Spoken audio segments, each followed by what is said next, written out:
let them be made the basis of a comparison in this wise.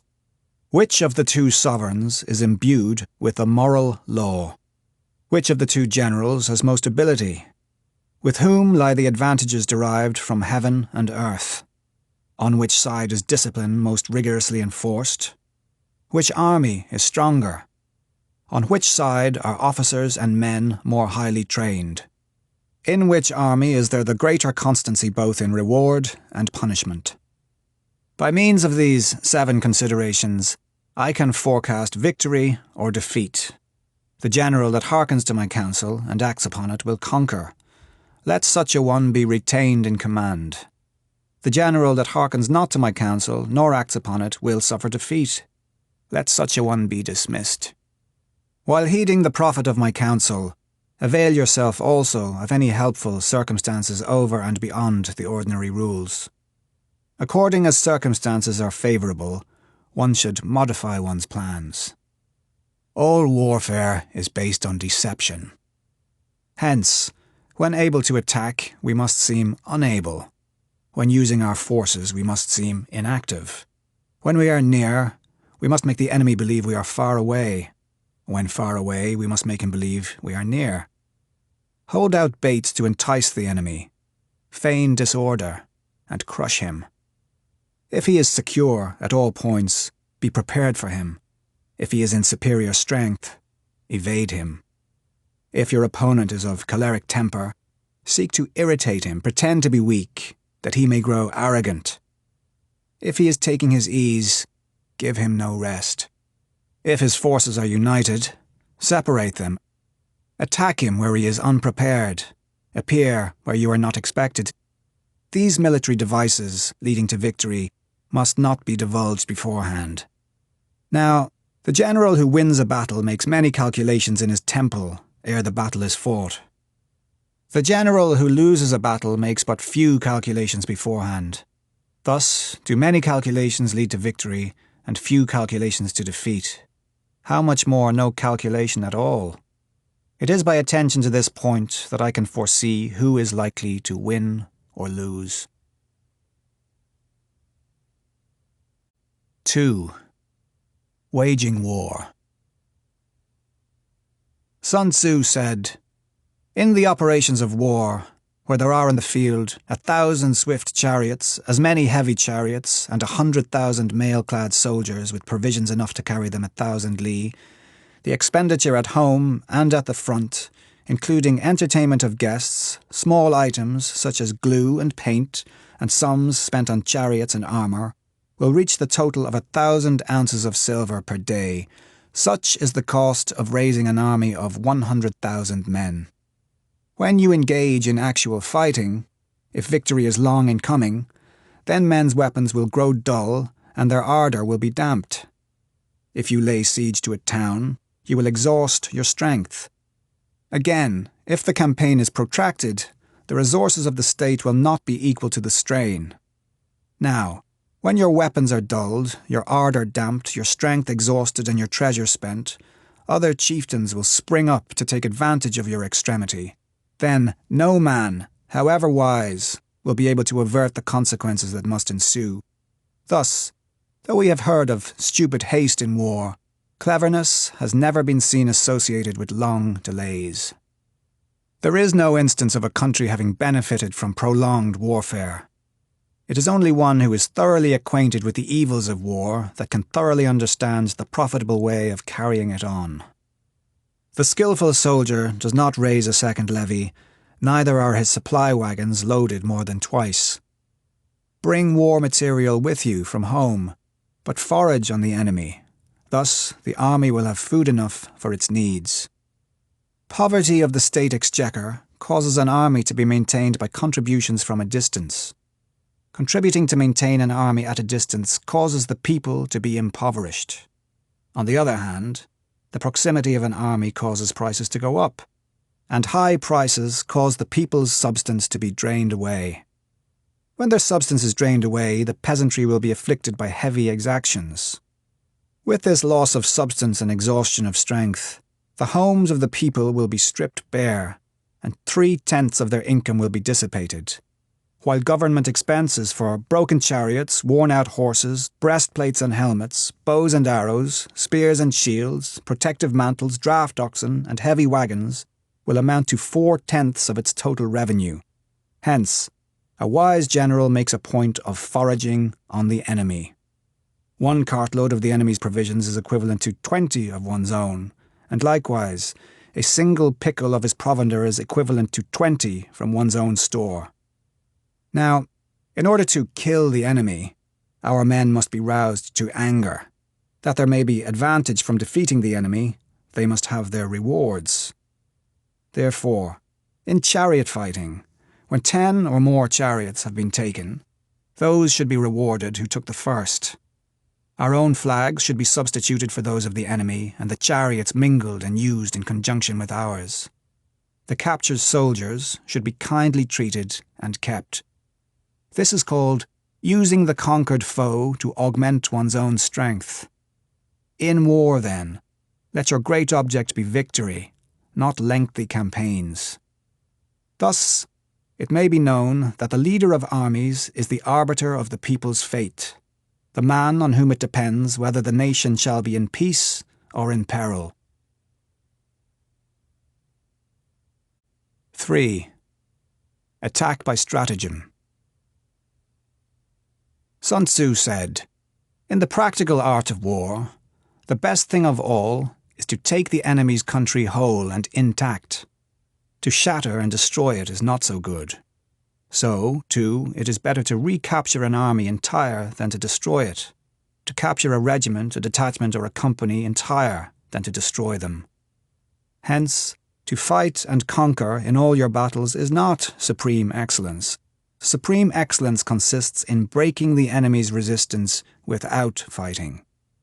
Thus, the highest form of generalship is to balk the enemy's plans. The next best is to prevent the junction of the enemy's forces. The next, in order, is to attack the enemy's army in the field. And the worst policy of all is to besiege walled cities.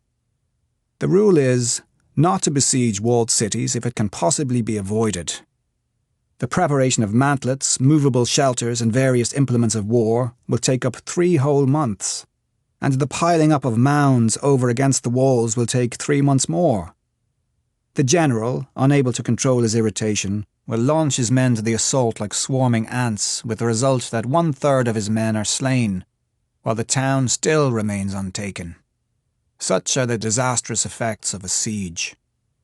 Therefore, the skillful leader subdues the enemy's troops without any fighting. He captures their cities without laying siege to them. He overthrows their kingdom without lengthy operations in the field. With his forces intact, he will dispute the mastery of the empire, and thus, without losing a man, his triumph will be complete. This is the method of attacking by stratagem. It is the rule in war, if our forces are 10 to the enemy's 1, to surround him; if 5 to 1, to attack him; if twice as numerous, to divide our army into 2. If equally matched, we can offer battle; if slightly inferior in numbers, we can avoid the enemy; if quite unequal in every way, we can flee from him. Hence, though an obstinate fight may be made by a small force, in the end it must be captured by the larger force. Now, the general is the bulwark of the state. If the bulwark is complete at all points, the state will be strong. If the bulwark is defective, the state will be weak. There are 3 ways in which a ruler can bring misfortune upon his army. By commanding the army to advance or to retreat, being ignorant of the fact that it cannot obey. This is called hobbling the army.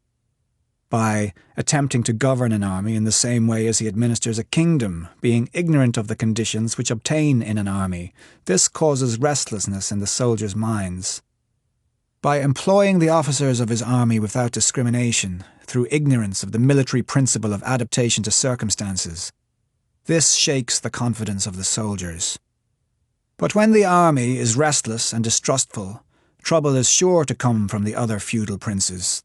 This is simply bringing anarchy into the army and flinging victory away.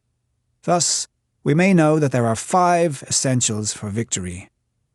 He will win who knows when to fight and when not to fight. He will win who knows how to handle both superior and inferior forces.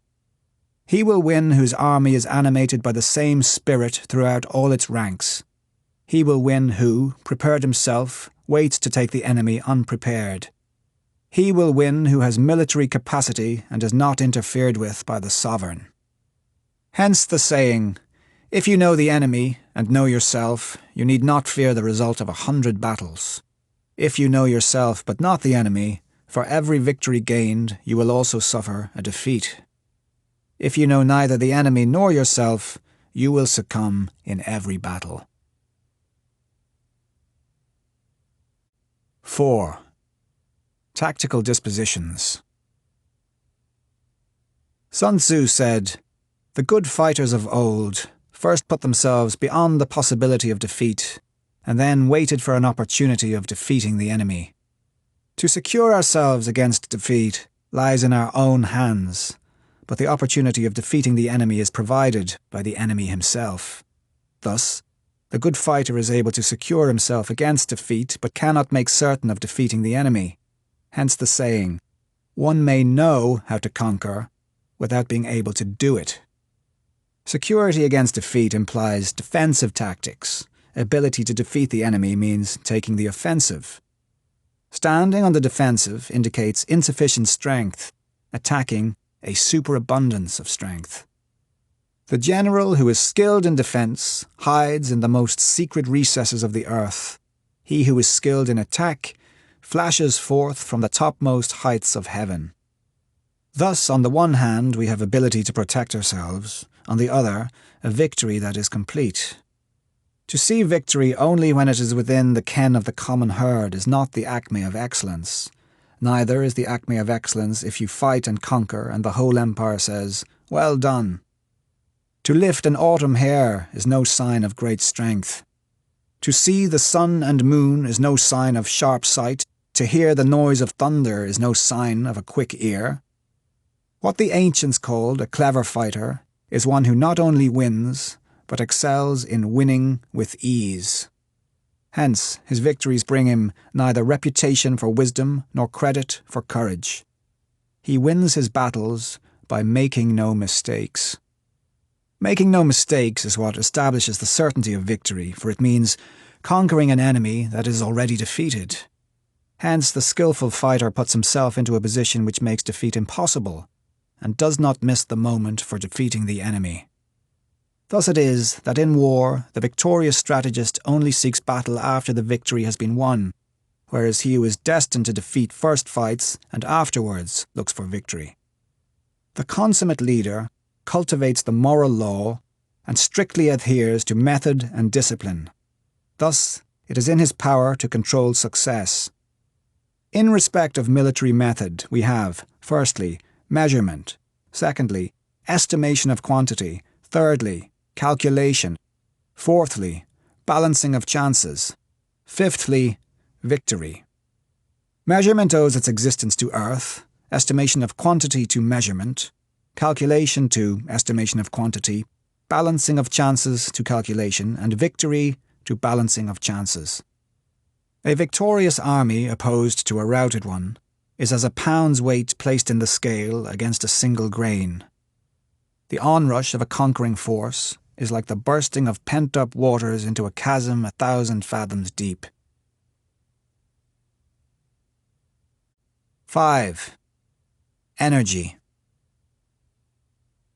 Sun Tzu said, "The control of a large force is the same principle as the control of a few men. It is merely a question of dividing up their numbers." Fighting with a large army under your command is no wise different from fighting with a small one. It is merely a question of instituting signs and signals. To ensure that your whole host may withstand the brunt of the enemy's attack and remain unshaken, this is effected by manoeuvres, direct and indirect. That the impact of your army may be like a grindstone dashed against an egg, this is effected by the science of weak points and strong. In all fighting, the direct method may be used for joining battle, but indirect methods will be needed in order to secure victory. Indirect tactics, efficiently applied, are inexhaustible as heaven and earth, unending as the flow of rivers and streams. Like the sun and moon, they end, but to begin anew. Like the four seasons, they pass away to return once more. There are not more than 5 musical notes, yet the combination of these 5 give rise to more melodies than can ever be heard. There are not more than 5 primary colours, blue, yellow, red, white and black, yet in combination they produce more hues than can ever be seen. There are not more than 5 cardinal tastes, sour, acrid, salt, sweet, bitter, yet combinations of them yield more flavours than can ever be tasted. In battle, there are not more than 2 methods of attack, the direct and the indirect, yet these 2 in combination give rise to an endless series of manoeuvres. The direct and indirect lead on to each other in turn. It is like moving in a circle. You never come to an end. Who can exhaust the possibilities of their combination? The onset of troops is like the rush of a torrent which will even roll stones along in its course.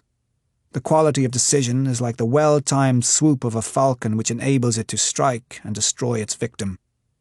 Therefore, the good fighter will be terrible in his onset and prompt in his decision. Energy may be likened to the bending of a crossbow, decision to the releasing of a trigger. Amid the turmoil and tumult of battle, there may be seeming disorder, and yet no real disorder at all. Amid confusion and chaos, your array may be without head or tail, yet it will be proof against defeat. Simulated disorder postulates perfect discipline. Simulated fear postulates courage. Simulated weakness postulates strength. Hiding order beneath the cloak of disorder is simply a question of subdivision. Concealing courage under a show of timidity presupposes a fund of latent energy. Masking strength with weakness is to be effected by tactical dispositions. Thus, one who is skillful at keeping the enemy on the move maintains deceitful appearances, according to which the enemy will act. He sacrifices something that the enemy may snatch at it. By holding out baits, he keeps him on the march. Then, with a body of picked men, he lies in wait for him.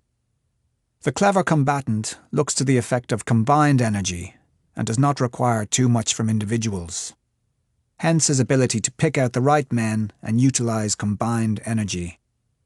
When he utilizes combined energy, his fighting men become, as it were, like unto rolling logs or stones, for it is the nature of a log or stone to remain motionless on level ground and to move when on a slope, if four-cornered, to come to a standstill, but if round-shaped, to go rolling down. Thus, the energy developed by good fighting men is as the momentum of a round stone rolled down a mountain thousands of feet in height. So much on the subject of energy. 6. Weak points and strong. Sun Tzu said, "Whoever is first in the field and awaits the coming of the enemy will be fresh for the fight. Whoever is second in the field and has to hasten to battle will arrive exhausted. Therefore, the clever combatant imposes his will on the enemy, but does not allow the enemy's will to be imposed on him. By holding out advantages to him, he can cause the enemy to approach of his own accord, or, by inflicting damage, he can make it impossible for the enemy to draw near. If the enemy is taking his ease, he can harass him. If well supplied with food, he can starve him out. If quietly encamped, he can force him to move. Appear at points which the enemy must hasten to defend. March swiftly to places where you are not expected. An army may march great distances without distress if it marches through country where the enemy is not. You can be sure of succeeding in your attacks if you only attack places which are undefended. You can ensure the safety of your defence if you only hold positions that cannot be attacked. Hence, that general is skillful in attack whose opponent does not know what to defend, and he is skillful in defence whose opponent does not know what to attack. O divine art of subtlety and secrecy, through you we learn to be invisible, through you inaudible, and hence we can hold the enemy's fate in our hands. You may advance and be absolutely irresistible if you make for the enemy's weak points, You may retire and be safe from pursuit if your movements are more rapid than those of the enemy. If we wish to fight, the enemy can be forced to an engagement even though he be sheltered behind a high rampart and a deep ditch. All we need do is attack some other place that he will be obliged to relieve. If we do not wish to fight, we can prevent the enemy from engaging us even though the lines of our encampment be merely traced out on the ground. All we need do is to throw something odd and unaccountable in his way. By discovering the enemy's dispositions and remaining invisible ourselves, we can keep our forces concentrated, while the enemy's must be divided. We can form a single united body, while the enemy must split up into fractions. Hence, there will be a whole pitted against separate parts of a whole, which means that we shall be many to the enemy's few. And if we are able thus to attack an inferior force with a superior one, our opponents will be in dire straits. The spot where we intend to fight must not be made known, for then the enemy will have to prepare against a possible attack at several different points, and his forces being thus distributed in many directions, the numbers we shall have to face at any given point will be proportionately few. For should the enemy strengthen his van, he will weaken his rear. Should he strengthen his rear, he will weaken his van. Should he strengthen his left, he will weaken his right. Should he strengthen his right, he will weaken his left. If he sends reinforcements everywhere, he will everywhere be weak. Numerical weakness comes from having to prepare against possible attacks, numerical strength from compelling our adversary to make these preparations against us. Knowing the place and the time of the coming battle, we may concentrate from the greatest distances in order to fight. But if neither time nor place be known, then the left wing will be impotent to succour the right equally impotent to succour the left, the van unable to relieve the rear or the rear to support the van. How much more so if the furthest portions of the army are anything under 100 li apart, and even the nearest are separated by several li. Though, according to my estimate, the soldiers of Yueh exceed our own in number, that shall advantage them nothing in the matter of victory. I say then that victory can be achieved. Though the enemy be stronger in numbers, we may prevent him from fighting. Scheme so as to discover his plans and the likelihood of their success. Rouse him and learn the principle of his activity or inactivity. Force him to reveal himself so as to find out his vulnerable spots. Carefully compare the opposing army with your own so that you may know where strength is superabundant and where it is deficient.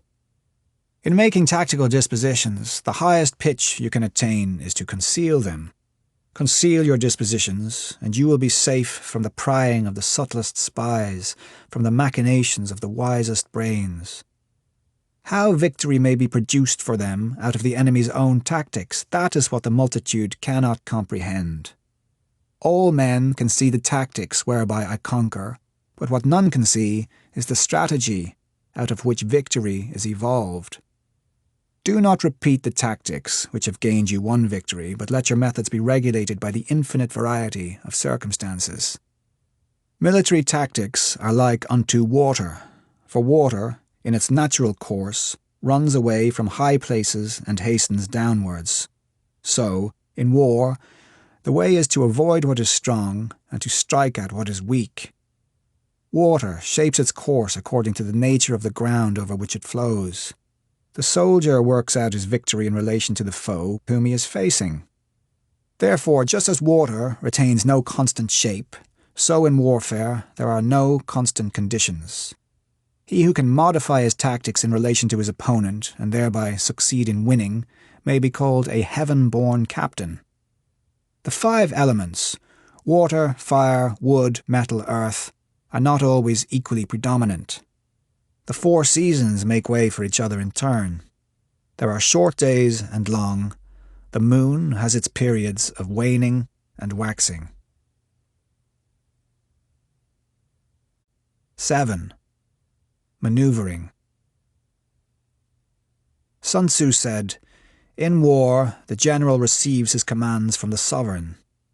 Having collected an army and concentrated his forces, he must blend and harmonize the different elements thereof before pitching his camp. After that comes tactical maneuvering, than which there is nothing more difficult. The difficulty of tactical manoeuvring consists in turning the devious into the direct and misfortune into gain. Thus, to take a long and circuitous route, after enticing the enemy out of the way, and though starting after him, to contrive to reach the goal before him, shows knowledge of the artifice of deviation. Manoeuvring with an army is advantageous, with an undisciplined multitude most dangerous. If you set a fully equipped army in march in order to snatch an advantage, the chances are that you will be too late. On the other hand, to detach a flying column for the purpose involves the sacrifice of its baggage and stores.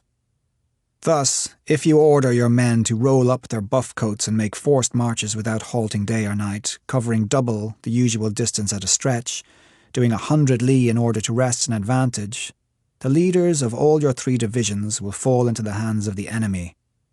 The stronger men will be in front, the jaded ones will fall behind, and on this plan only 1/10 of your army will reach its destination. If you march 50 li in order to outmaneuver the enemy, you will lose the leader of your 1st division, and only half your force will reach the goal.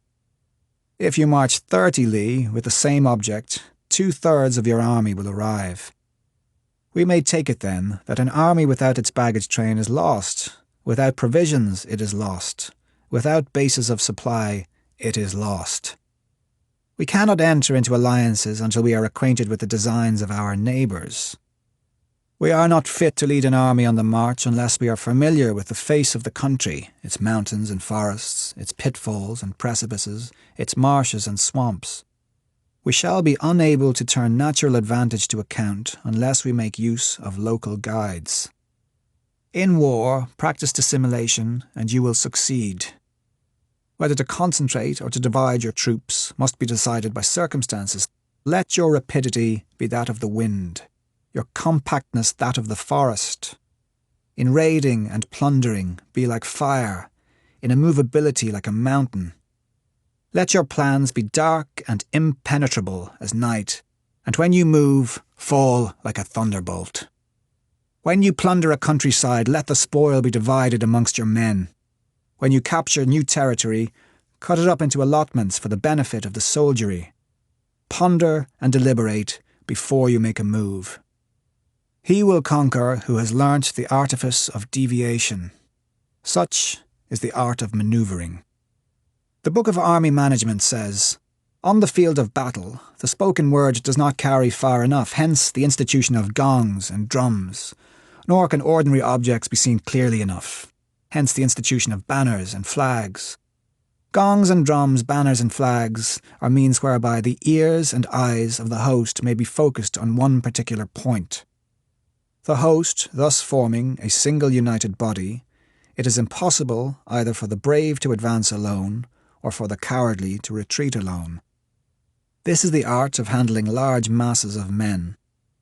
In night fighting, then, make much use of signal fires and drums, and in fighting by day of flags and banners as a means of influencing the ears and eyes of your army.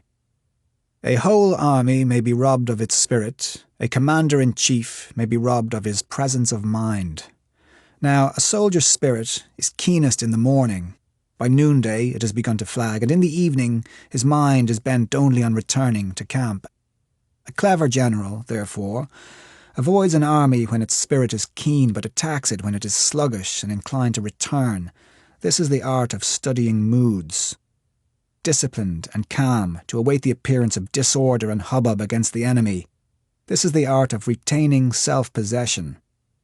To be near the goal while the enemy is still far from it, to wait at ease while the enemy is toiling and struggling, to be well fed while the enemy is famished.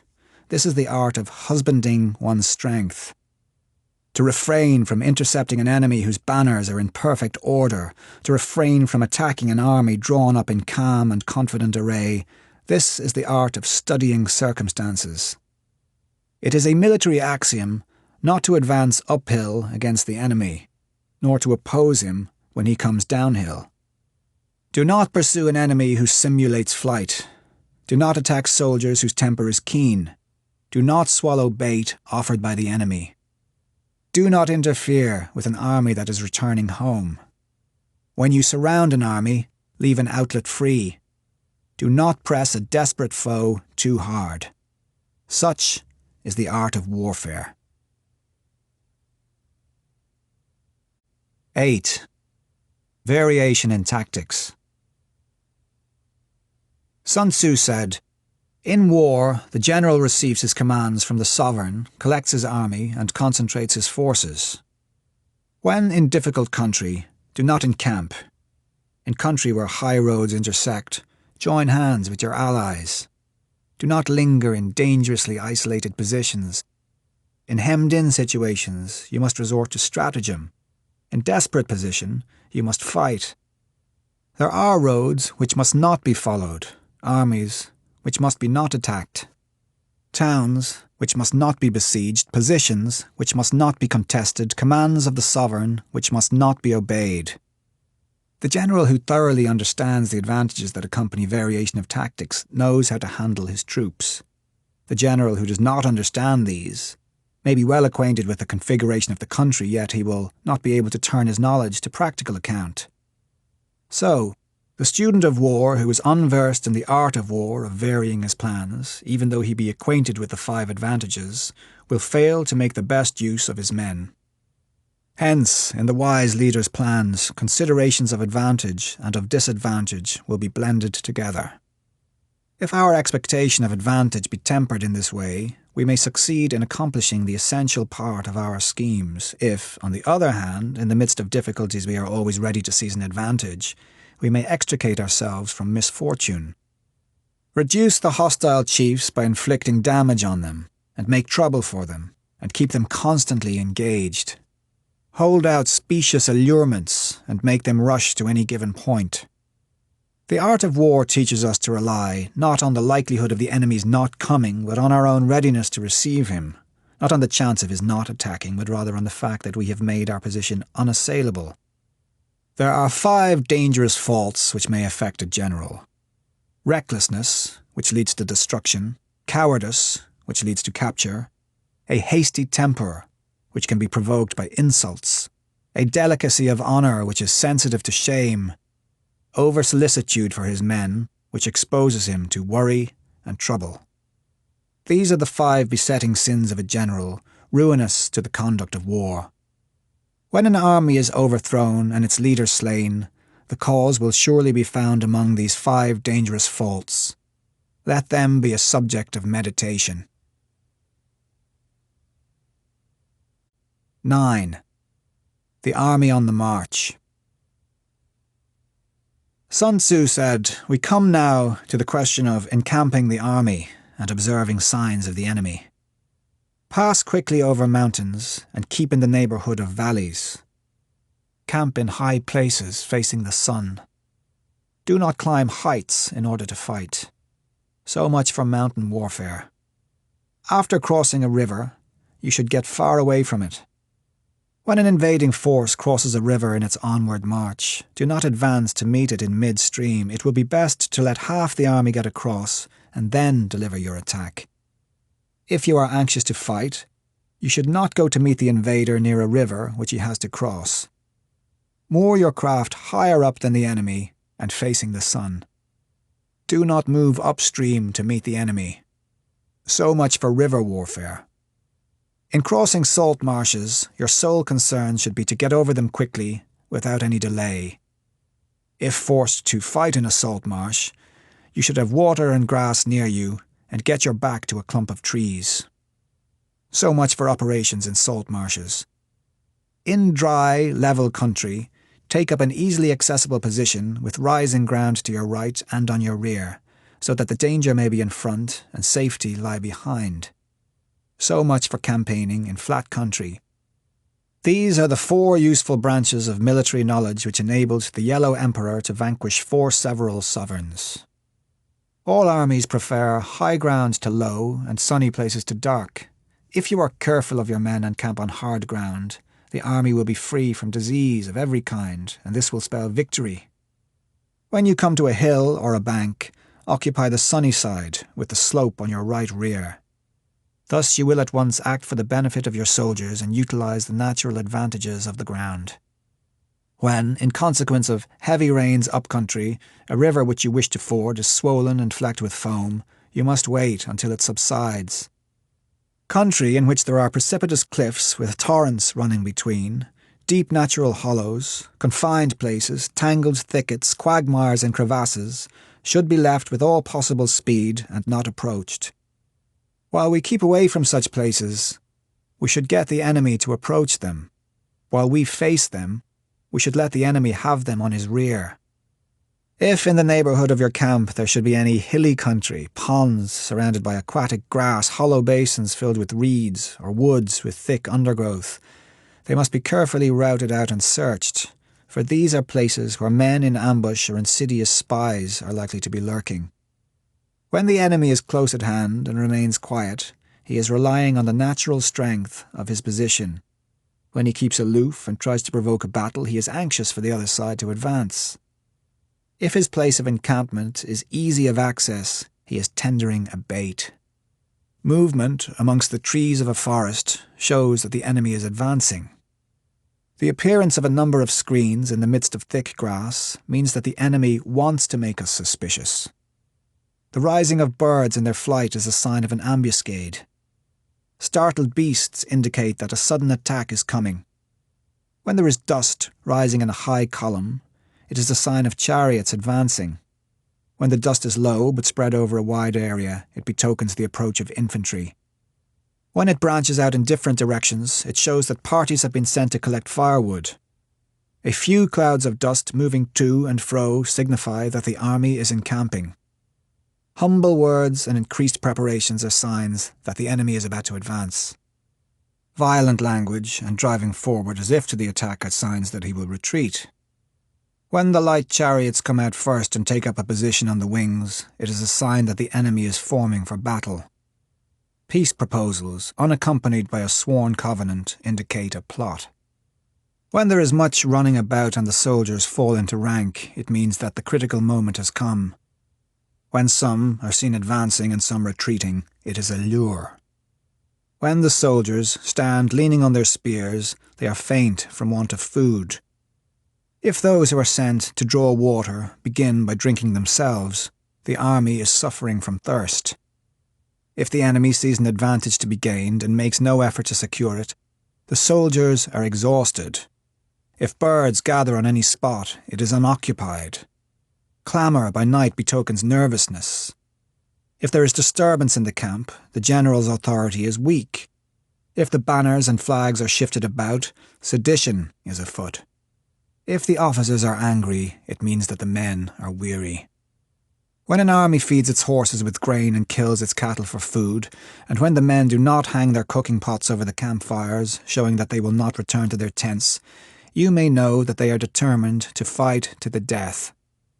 The sight of men whispering together in small knots or speaking in subdued tones points to disaffection amongst the rank and file. Too frequent rewards signify that the enemy is at the end of his resources. Too many punishments betray a condition of dire distress. To begin by bluster but afterwards to take fright at the enemy's numbers shows a supreme lack of intelligence. When envoys are sent with compliments in their mouths, it is a sign that the enemy wishes for a truce. If the enemy's troops march up angrily and remain facing ours for a long time without either joining battle or taking themselves off again, the situation is one that demands great vigilance and circumspection.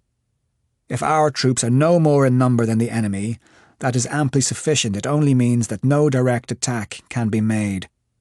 What we can do is simply to concentrate all our available strength, keep a close watch on the enemy, and obtain reinforcements. He who exercises no forethought but makes light of his opponents is sure to be captured by them. If soldiers are punished before they have grown attached to you, they will not prove submissive and, unless submissive, then will be practically useless.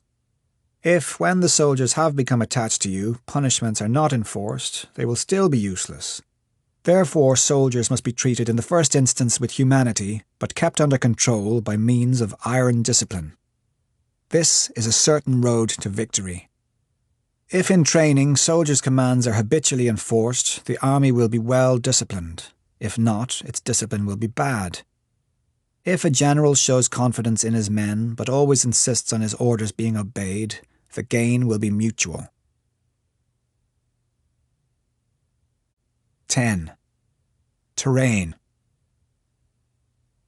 Sun Tzu said, "We may distinguish 6 kinds of terrain, to wit, accessible ground, entangling ground, temporizing ground, narrow passes, precipitous heights, positions at a great distance from the enemy. Ground which can be freely traversed by both sides is called accessible.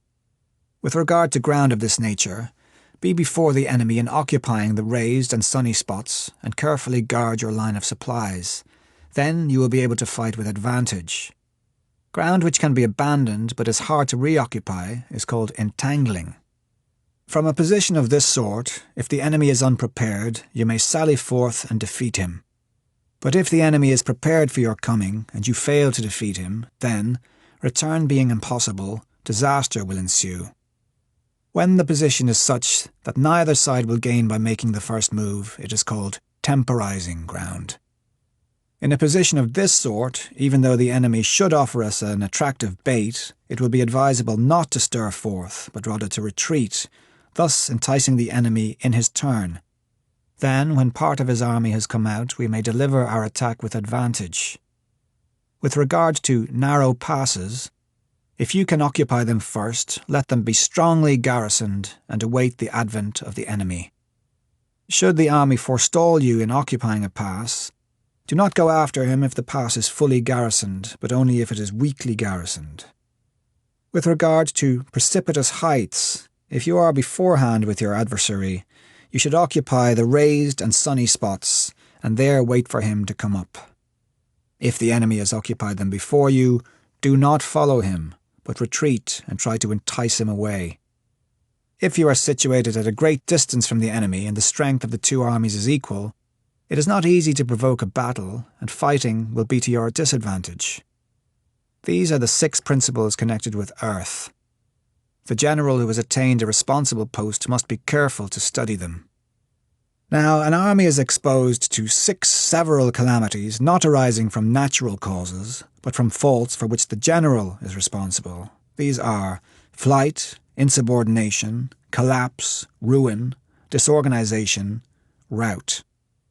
Other conditions being equal, if one force is hurled against another 10 times its size, the result will be the flight of the former.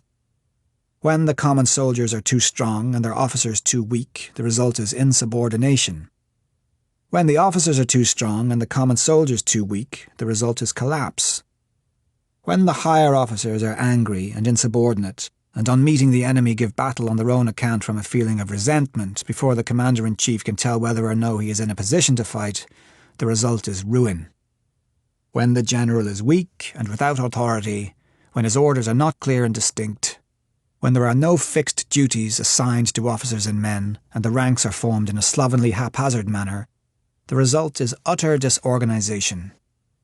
When a general, unable to estimate the enemy's strength, allows an inferior force to engage a larger one, or hurls a weak detachment against a powerful one and neglects to place picked soldiers in the front rank, the result must be rout. These are 6 ways of courting defeat, which must be carefully noted by the general who has attained a responsible post. The natural formation of the country is the soldier's best ally, but a power of estimating the adversary, of controlling the forces of victory, and of shrewdly calculating difficulties, dangers, and distances, constitutes the test of a great general.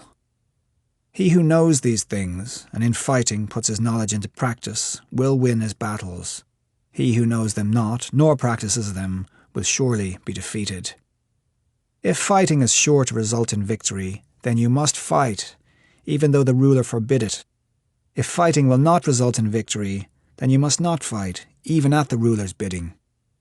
The general who advances without coveting fame and retreats without fearing disgrace, whose only thought is to protect his country and do good service for his sovereign, is the jewel of the kingdom. Regard your soldiers as your children, and they will follow you into the deepest valleys. Look upon them as your own beloved sons, and they will stand by you even unto death. If, however, you are indulgent, but unable to make your authority felt, kind-hearted but unable to enforce your commands, and incapable, moreover, of quelling disorder, then your soldiers must be likened to spoilt children. They are useless for any practical purpose.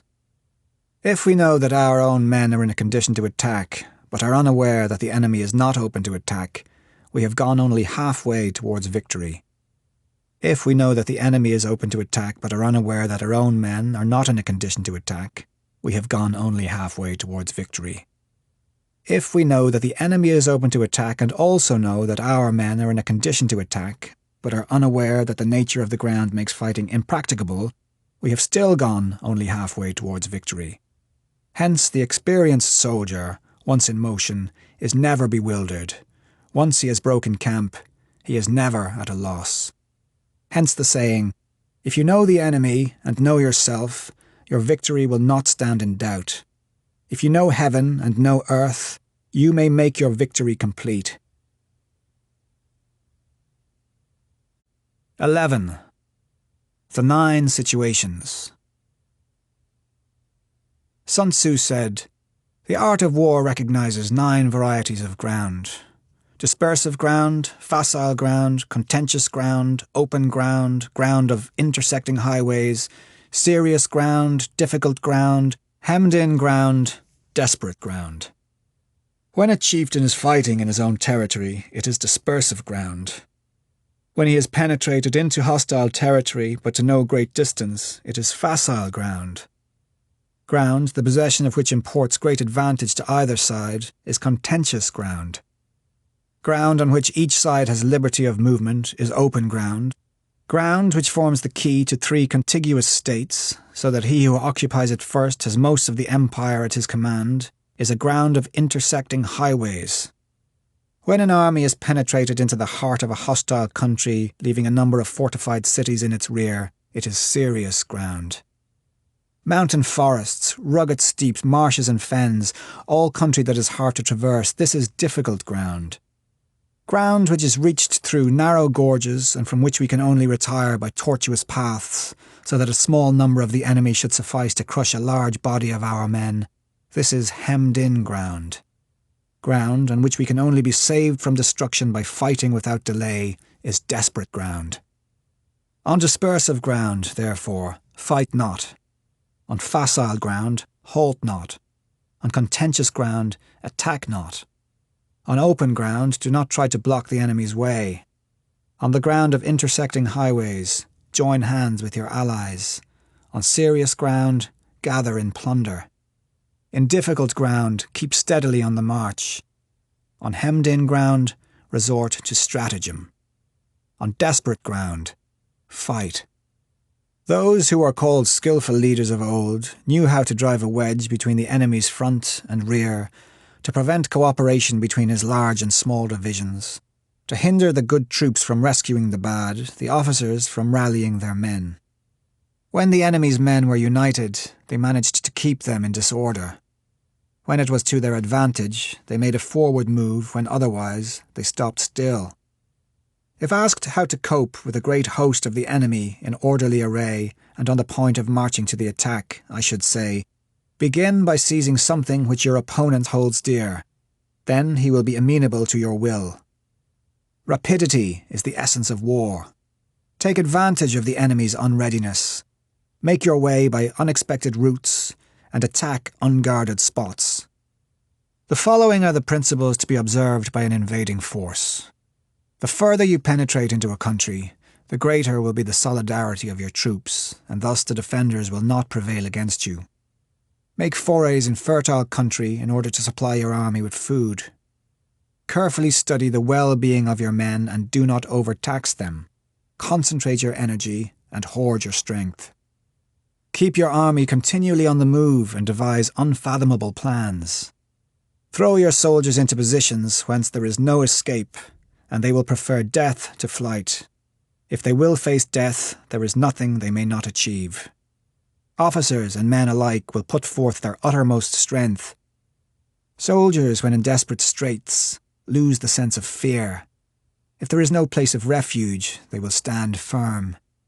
If they are in hostile country, they will show a stubborn front. If there is no help for it, they will fight hard. Thus, without waiting to be marshalled, the soldiers will be constantly on the qui-vive. Without waiting to be asked, they will do your will. Without restrictions, they will be faithful. Without giving orders, they can be trusted. Prohibit the taking of omens and do away with superstitious doubts. Then, until death itself comes, no calamity need be feared. If our soldiers are not overburdened with money, it is not because they have a distaste for riches. If their lives are not unduly long, it is not because they are disinclined to longevity. On the day they are ordered out to battle, your soldiers may weep. Those sitting up bedewing their garments, and those lying down, letting the tears run down their cheeks. But let them once be brought to bay, and they will display the courage of a Chu or a Kuei. The skillful tactician may be likened to the Shuai Zhan. Now, the Shuai Zhan is a snake that is found in the Qiang Mountains. Strike at its head, and you will be attacked by its tail. Strike at its tail, and you will be attacked by its head. Strike at its middle, and you will be attacked by head and tail, both. Asked if an army can be made to imitate the Shuai Zhan, I should answer, yes, for the men of Wu and the men of Yue are enemies. Yet if they are crossing a river in the same boat and are caught by a storm, they will come to each other's assistance, just as the left hand helps the right. Hence it is not enough to put one's trust in the tethering of horses and the burying of chariot wheels in the ground. The principle on which to manage an army is to set up one standard of courage which all must reach. How to make the best of both strong and weak, that is a question involving the proper use of ground. Thus, the skillful general conducts his army just as though he were leading a single man, willy-nilly by the hand. It is the business of a general to be quiet and thus ensure secrecy, upright and just, and thus maintain order. He must be able to mystify his officers and men by false reports and appearances, and thus keep them in total ignorance. By altering his arrangements and changing his plans, he keeps the enemy without definite knowledge. By shifting his camp and taking circuitous routes, he prevents the enemy from anticipating his purpose. At the critical moment, the leader of an army acts like one who has climbed up a height and then kicks away the ladder behind him. He carries his men deep into hostile territory before he shows his hand. He burns his boats and breaks his cooking pots. Like a shepherd driving a flock of sheep, he drives his men this way and that, and nothing knows whither he is going. To muster his host and bring it into danger, this may be termed the business of the general. The different measures suited to the 9 varieties of ground, the expediency of aggressive or defensive tactics, and the fundamental laws of human nature, these are things that must most certainly be studied. When invading hostile territory, the general principle is that penetrating deeply brings cohesion, penetrating but a short way means dispersion. When you leave your own country behind and take your army across neighbourhood territory, you find yourself on critical ground. When there are means of communication on all 4 sides, the ground is one of intersecting highways. When you penetrate deeply into a country, it is serious ground. When you penetrate but a little way, it is facile ground. When you have the enemy's strongholds on your rear and narrow passes in front, it is hemmed-in ground. When there is no place of refuge at all, it is desperate ground. Therefore, on dispersive ground, I would inspire my men with unity of purpose. On facile ground, I would see that there is close connection between all parts of my army. On contentious ground, I would hurry up my rear. On open ground, I would keep a vigilant eye on my defences. On ground of intersecting highways, I would consolidate my alliances. On serious ground, I would try to ensure a continuous stream of supplies. On difficult ground, I would keep pushing on along the road. On hemmed-in ground, I would block any way of retreat. On desperate ground, I would proclaim to my soldiers the hopelessness of saving their lives. For it is the soldier's disposition to offer an obstinate resistance when surrounded, to fight hard when he cannot help himself, and to obey promptly when he has fallen into danger. We cannot enter into alliance with neighbouring princes until we are acquainted with their designs. We are not fit to lead an army on the march unless we are familiar with the face of the country, its mountains and forests, its pitfalls and precipices, its marshes and swamps. We shall be unable to turn natural advantages to account unless we make use of local guides. To be ignored of any one of the following 4 or 5 principles does not befit a warlike prince. When a warlike prince attacks a powerful state, his generalship shows itself in preventing the concentration of the enemy's forces. He overawes his opponents, and their allies are prevented from joining against him. Hence he does not strive to ally himself with all and sundry, nor does he foster the power of other states. He carries out his own secret designs, keeping his antagonists in awe. Thus he is able to capture their cities and overthrow their kingdoms.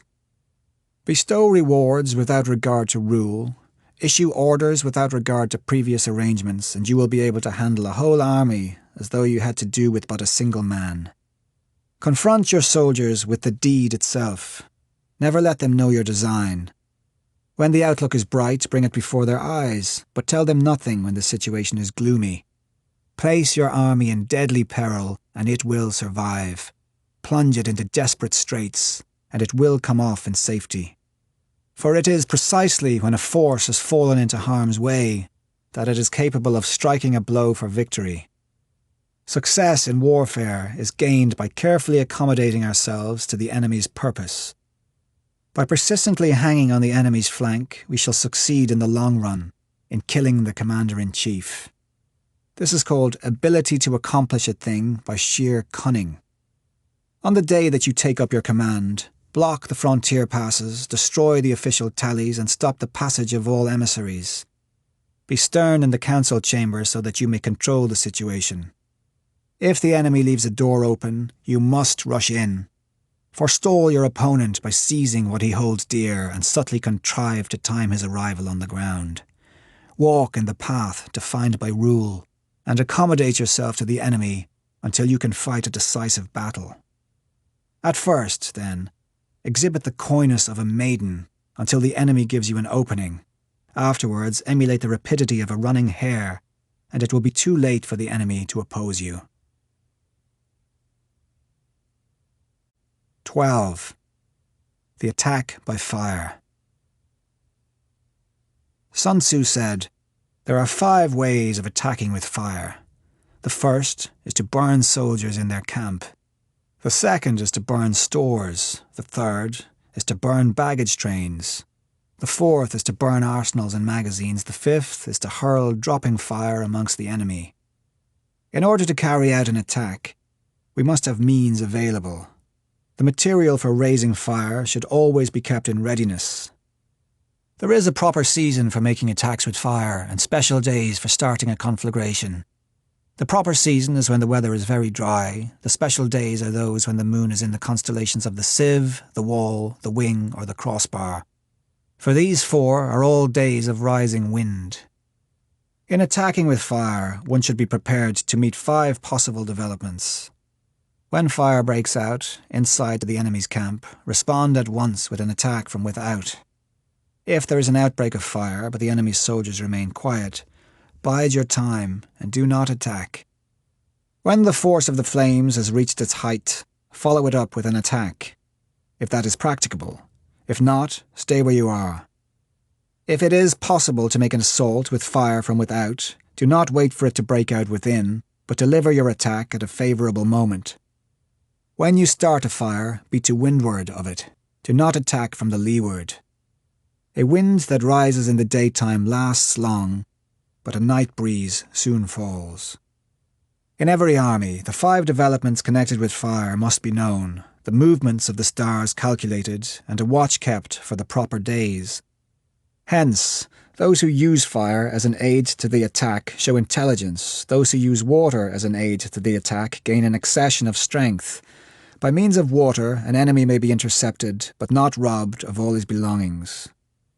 Unhappy is the fate of one who tries to win his battles and succeed in his attacks without cultivating the spirit of enterprise, for the result is waste of time and general stagnation. Hence the saying, "The enlightened ruler lays his plans well ahead. The good general cultivates his resources." Move not unless you see an advantage. Use not your troops unless there is something to be gained. Fight not unless the position is critical. No ruler should put troops into the field merely to gratify his own spleen. No general should fight a battle simply out of pique. If it is to your advantage, make a forward move. If not, stay where you are. Anger may in time change to gladness. Vexation may be succeeded by content. But a kingdom that has once been destroyed can never come again into being, nor can the dead ever be brought back to life. Hence, the enlightened ruler is heedful, and the good general full of caution. This is the way to keep a country at peace and an army intact. 13. The use of spies. Sun Tzu said, "Raising a host of 100,000 men and marching them great distances entails heavy loss on the people and a drain on the resources of the state. The daily expenditure will amount to 1,000 ounces of silver. There will be commotion at home and abroad, and men will drop down exhausted on the highways. As many as 700,000 families will be impeded in their labour. Hostile armies may face each other for years, striving for the victory which is decided in a single day. This being so, to remain in ignorance of the enemy's condition simply because one grudges the outlay of 100 ounces of silver in honours and emoluments is the height of inhumanity. One who acts thus is no leader of men, no present help to his sovereign, no master of victory. Thus, what enables the wise sovereign and the good general to strike and conquer and achieve things beyond the reach of ordinary men is foreknowledge. Now, this foreknowledge cannot be elicited from spirits. It cannot be obtained inductively from experience, nor by any deductive calculation. Knowledge of the enemy's dispositions can only be obtained from other men. Hence the use of spies, of whom there are 5 classes: local spies, inward spies, converted spies, doomed spies, surviving spies. When these 5 kinds of spy are all at work, none can discover the secret system. This is called divine manipulation of the threads. It is the sovereign's most precious faculty. Having local spies means employing the services of the inhabitants of a district. Having inward spies, making use of officials of the enemy. Having converted spies, getting hold of the enemy's spies and using them for our own purposes. Having doomed spies, doing certain things openly for purposes of deception and allowing our spies to know of them and report them to the enemy. Surviving spies, finally, are those who bring back news from the enemy's camp. Hence, it is that which none in the whole army are more intimate relations to be maintained than with spies. None should be more liberally rewarded. In no other business should greater secrecy be preserved. Spies cannot be usefully employed without a certain intuitive sagacity. They cannot be properly managed without benevolence and straightforwardness. Without subtle ingenuity of mind, one cannot make certain of the truth of their reports. Be subtle, and use your spies for every kind of business.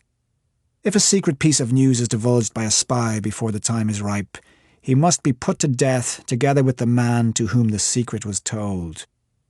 Whether the object be to crush an army, to storm a city, or to assassinate an individual, it is always necessary to begin by finding out the names of the attendants, the aides de camp, and doorkeepers and sentries of the general in command. Our spies must be commissioned to ascertain these. The enemy's spies, who have come to spy on us, must be sought out, tempted with bribes, led away, and comfortably housed. Thus they will become converted spies and available for our service. It is through the information brought by the converted spy that we are able to acquire and employ local and inward spies. It is owing to his information, again, that we can cause the doomed spy to carry false tidings to the enemy. Lastly, it is by his information that the surviving spy can be used on appointed occasions. The end and aim of spying, in all its 5 varieties, is knowledge of the enemy, and this knowledge can only be derived, in the first instance, from the converted spy.